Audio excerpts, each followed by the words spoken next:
Wizard. Kevin, you require 122. Level 18 and Bull. Bullseye for the match for Kevin Garcia. To round it off with a ton topper and a 12-dart leg. What an introduction to the Modus Super Series upon his return for Kevin Garcia. A 4-2 victory against the former grand finalist Colin Osborne.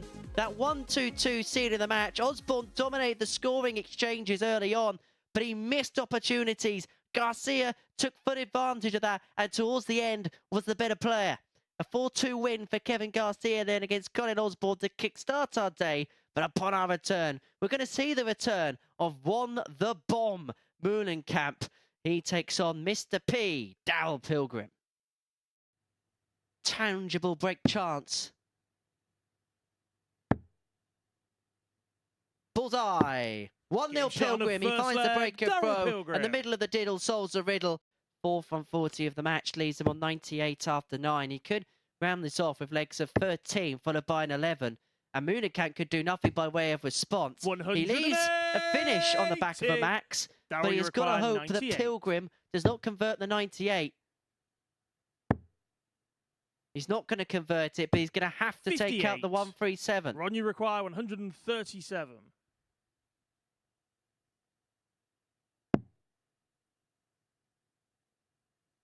Doesn't go, and so Pilgrim tops after 12. He will come back to pick up the points.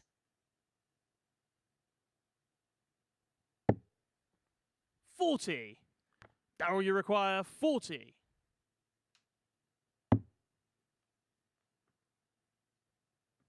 Well, there's that tension coming back all of a sudden. But normally when you miss by so far, the next Daryl one goes Pilgrim straight in the double. And that's what happened to Daryl Pilgrim, who wraps up an impressive performance there. A comfortable scoreline of 4-0 against Ron Mullen, who played well himself. 91.35 the average from Mullen, but he was not able to land a blow on Mr. P. Can Jun Kon get back on track? He coming up next against Steve Brown. 20 for tops. Tops for top of 10. 64. Brown's got the break chance now. Require 49. Chance to put himself a leg away from the match as well here. Steve Brown wants tops. The target that was just hit by Kon when he didn't really want it, but that one has snuck into the bottom corner there from Steve Brown. Kon could play himself back into contention for the points here in this opening fixture for the pair. Tops. Game shot on a Steve fifth Brown leg. missed 3 opportunities. Kon just needs the one. And we carry on, win this match on this occasion. 32. He's going to need to rely on mistakes.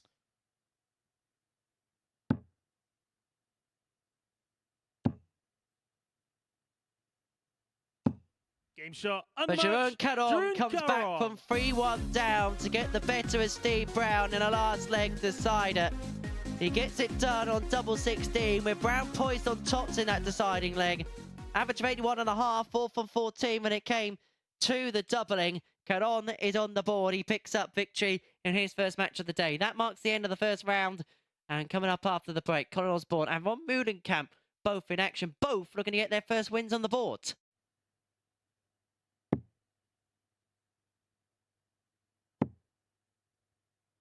The bull drags below, 36. and so Osborne Colin, you require 76. comes back for the points. Remember, he had darts against him to go 3-1 down. But now has the opportunity on double 8 to complete a 4-2 victory. And Colin Osborne picks up his first win at Group C. As for Ron Mullen, it is work for the Dutchman to do now. That 2 defeats from 2 for the bomb to kickstart the day. Osborne, a 4-2 victor. That the tail of the tape on your screen. 4 from 13 on the doubles and an 81 average. Coming up after the break, Jun Kon is in action. He takes on Kevin Garcia, both winners in round 1. And so Garcia is going to get a couple himself. To complete a 4-3 win. To put himself to the summit. Double 10 is found. Kevin Garcia. And Kevin Garcia goes top of the table. He goes 2 for 2 to start his day, and the man from Merseyside has picked up the perfect start. He's got the better of Jun Kon by 4 legs to 3. Again, blighted by missed doubles, particularly in the early exchanges, but it is Garcia who picks the points up. Coming up after the break, we're going to see the man who was the bookmaker's favourite to go on and win the group, Daryl Pilgrim, in action. He takes on Steve Brown after this short break. You see one ton plus checkout so far today. That was the Kevin Garcia 1-2-2 to seal the match against Colin Osborne. But Pilgrim is always a threat with these types of combinations, and the 107 goes to lead 2-1. He's already had a 107. He has a dart at Tots or 115. And that's back-to-back ton plus checkout to turn the screw for Daryl Pilgrim. It breaks Steve Brown by throw. It may break Steve Brown by heart. Fifth leg, it's Daryl to throw first. Game on. Daryl, you require He struggled 16. on these doubles at the start, but back-to-back ton plus finishes has changed the match. A match that is now in the leisure of Daryl Pilgrim. A 4-1 success. Steve Brown offers his hand. A hand of congratulations. He just knew those 2 ton plus checkouts was the undoing of him in the end. An 89.32 average for Daryl Pilgrim in a 4-1 success against Steve Brown. 78 the average for him in the end. So back-to-back defeats for the bomber. Daryl Pilgrim, back-to-back wins. He was the big favourite to win the group. He is now living up to that tag. He's got just 1 leg so far today. Coming up after the break, we begin round 3 with Colin Osborne against Jun Kon. And the single 20 there is left Gerwen on double 19. If he gets a go. He won't get a go. 14 darter for Colin Osborne to break the throw and send us all the way to a decider. The Mensa. Sevens. 31. The miss will feel like heaven for Osborne, who comes back for double 8. I think he was expecting it to be in. You could see him peering round the corner, thinking, I've seen this before. Oh, he's missed. He's busted. He slipped into the wrong bed. Double 2. Can he just nudge it on top? 5. Overcompensated, over-adjusted, and missed high. And so Osborne comes back again with another chance to win the match. Game shot. And he gets over the line. He wins 4-3. And he knows he has used a get-out-of-jail-free card there. Colin Osborne. A 4-3 success against Jun Kon, who had opportunities himself to win the match in that last leg. Spurning opportunities on the double 14, on the double 7, and then subsequently on the double 2. Osborne a 4-3 victor, 33% on the doubles. He moves on to 4 points in the group, ahead of Pilgrim and Garcia's clash in a couple of games' time. But before that, Mullen and Steve Brown are both looking to get themselves on the board. Who's going to pick up their first win? Let's find out next. The Wyatt. Steve, you require 149. It's on. Game shot on the 3rd leg, Steve Brown. What a finish from Steve Brown. Well, opportunity. So Mullen in hit and hope territory. But he might fill it. That is inviting. 140. Steve, you require 55. Keep Steve Brown honest, as he has 2 darts at Tots to seal the match. He only needs the 1. And Steve Brown is the man that's on the board. As for Ron the Bomb, he sinks to the bottom of the group as Steve Brown has a little bit of a celebration with our referee, Jack Garrett. A 90.79 average, defying the 96 of Muan, and that was ticking around the ton for the most part. But the Bomb, well, he'll be ticked off following a 3rd defeat in a row. This time to the Bomb of that 149, changing proceedings there for Brown.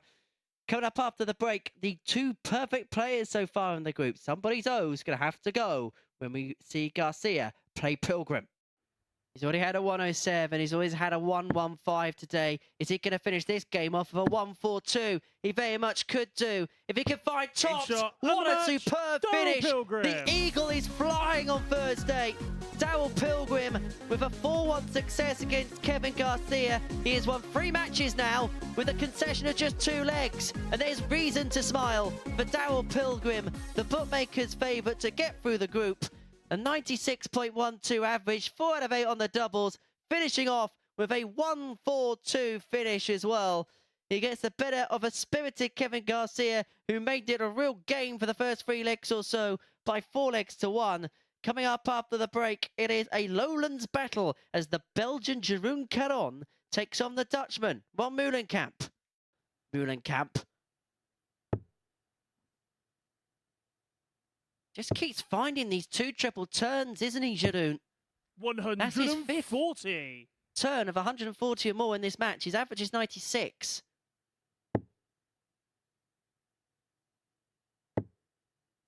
He's himself on 136 and 26. Jeroen, you Mullen require Camp's head sank when he looked over to the scoreboard before firing in that last dart. He might be sinking to the floor. If Jeroen could take out the 136, double eight. Shot on the 5th That leg. is absolutely Jeroen superb. Jun Kon with a 136 and a 12-dart leg. Who is going to get over the line? 8. Who's going to fall Ronnie over the require line? 40. Muan has spurnt chance after chance. Game shot. And Mullen Camp will not pass the opportunity Mullenkamp by as he gets the better of Jun Kon by 4 legs to 3 to seal his first win of the group. It keeps him in play at least. The bomb walking off stage, knowing there's still work to do, but he's at least got a win on the board. 3 maximums, 4 from 11 on the checkouts is a decent performance. Gerwen himself, 93.71 and a 136 checkout, well, that ended up being in vain. Coming up after the break, the heavyweight battle of this Group C as Daryl Pilgrim takes on Colin Osborne. Daryl, you require 115. I suppose there's nothing sweeter than a repeater. But it can still be done. Triple 20 bull. Bullseye for an act of rescuing. Shot on the 4th flag. To a Daryl perfect Pilgrim. chagrin from Daryl Pilgrim. That was relief. Osborne in this game.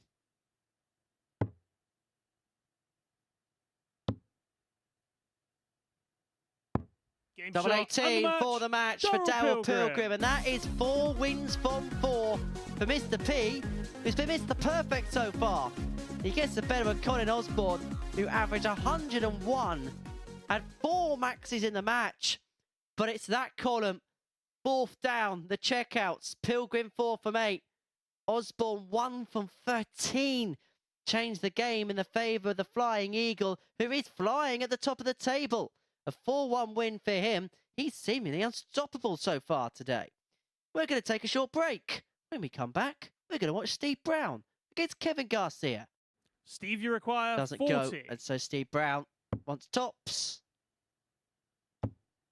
To complete the win, Game shot and the match. 2-0. Steve Brown. And Steve Brown jumps up to 2nd spot in the league table, having got the better of Kevin Garcia by 4 legs to 0.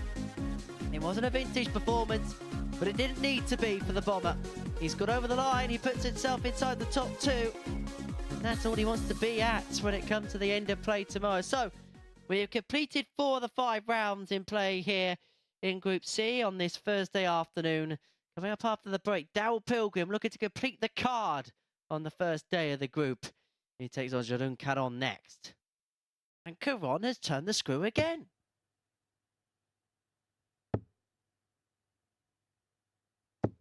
$108. 5th maximum of the game. 3-2 in favour of Jeroen, Kon. 146. Feel like he's going to need to hit one of those biggies in the next leg. Because that's where we're going on the back of the 146 finish there for Kon. The last 9 darts. Spectacular there from Kon. 7th and final leg. It's Daryl to throw 180, first. 146. Game on. Jeroen, you require 85.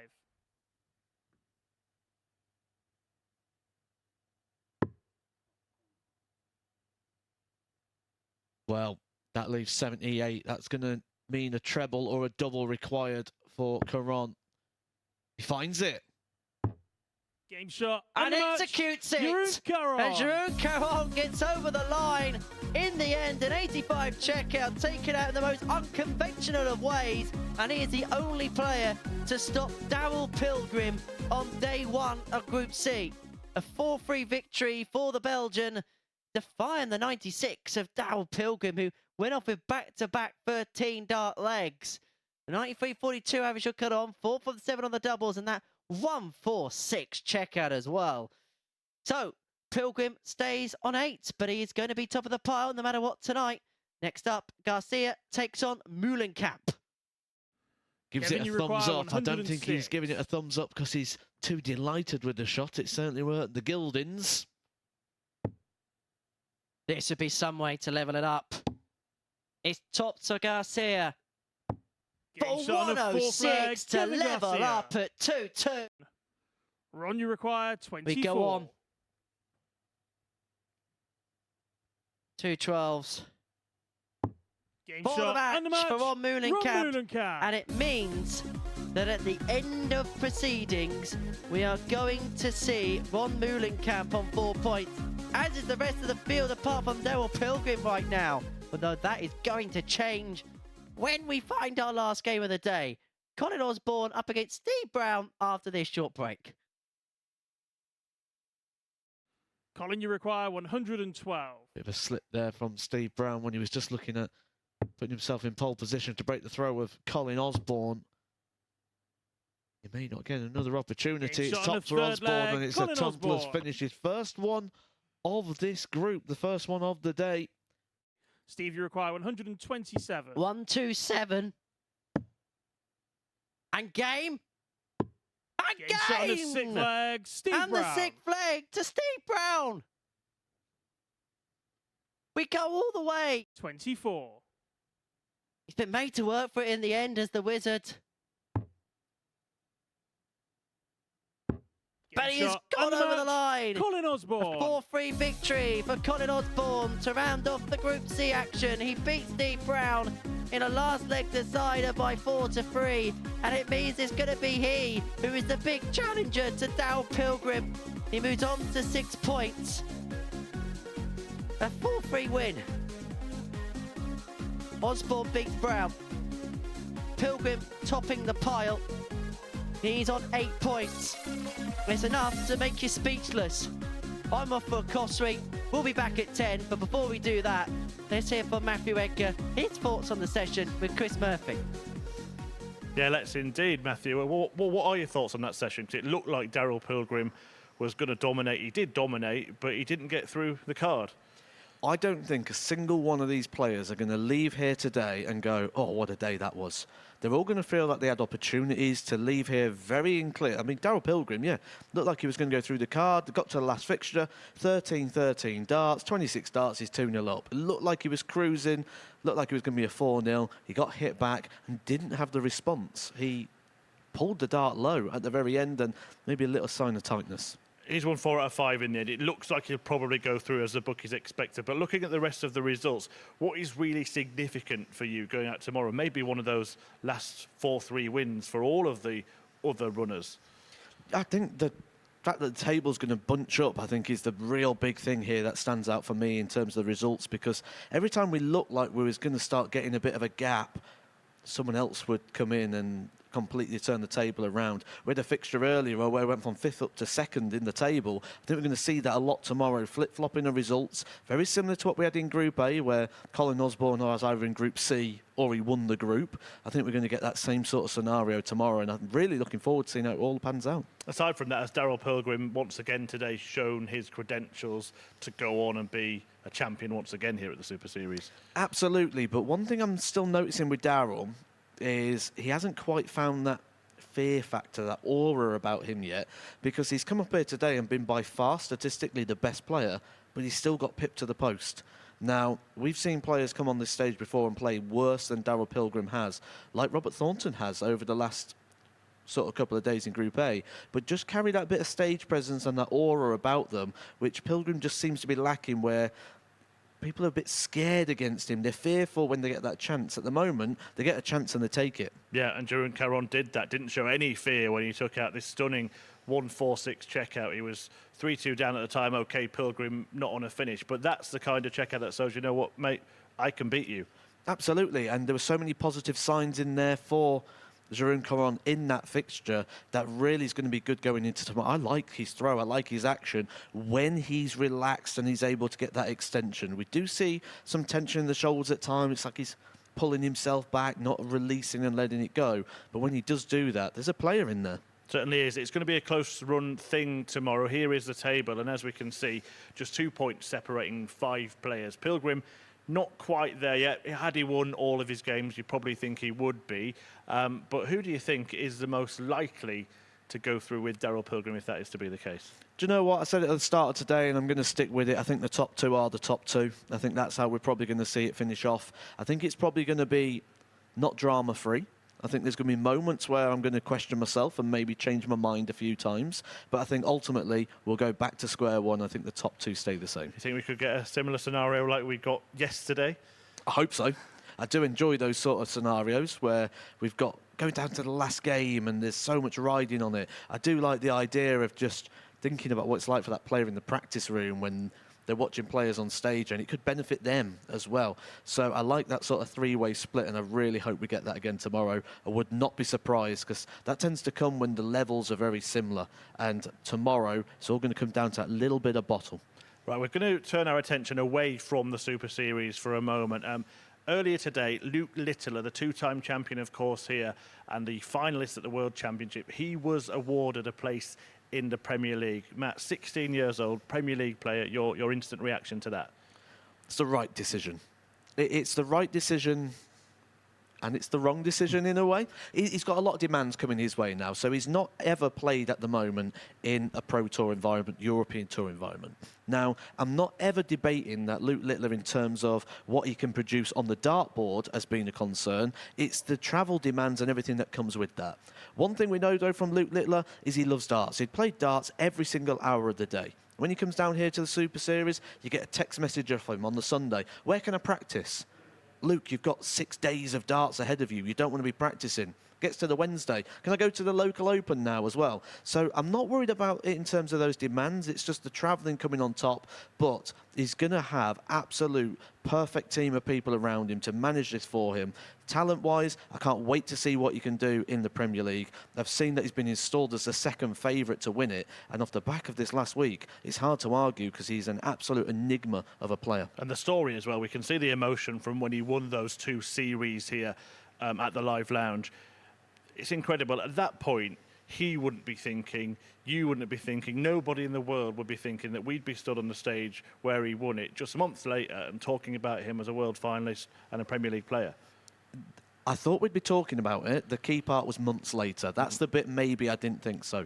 When we saw Luke Littler here, when he qualified for the UK Open just days after his birthday, straight away I was like, this guy is special. I've watched him growing up, as we all have. We all feel like darting dads of Luke Littler, watching him hitting 9 darters at 14 years old, and the sort of story of him growing up through darts. And all the way through, you just could sense something special. I grew up in an era with Stephen Bunting, Adrian Lewis, Michael van Gerwen. I saw all those players sort of in their development. Luke Littler's better than the lot, and I'm really keen to see exactly where he goes. There we go. Yeah, congratulations to him. Talking of darting dads, your darting dad's going to be in action this evening, isn't he? Glenn Durrant swapping the microphone to be stood on the oche and throwing the darts again. I know he's a bit apprehensive. He hasn't been able to practice an awful lot because he's been at the World Championship doing a great job in commentary and media commitments that a lot of people in the darting world have had since then. What do you think tonight is the aim for Glenn?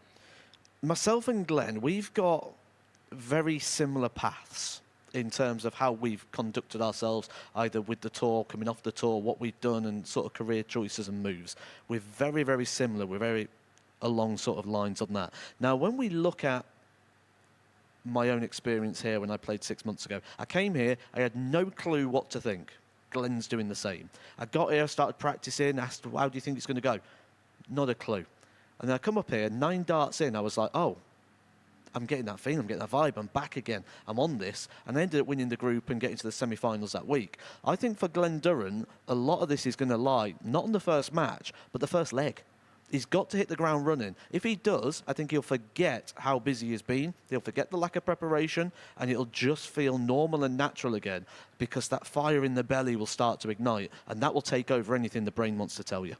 Well, thank you, Matt. Thank you for watching. Glendurant will be in action tonight. A real reason to tune in from 10 p.m. live here on the Motor Super Series YouTube channel, and we will be live on Sporty Stuff TV. We hope to see you then, when the question will be, how well does it do?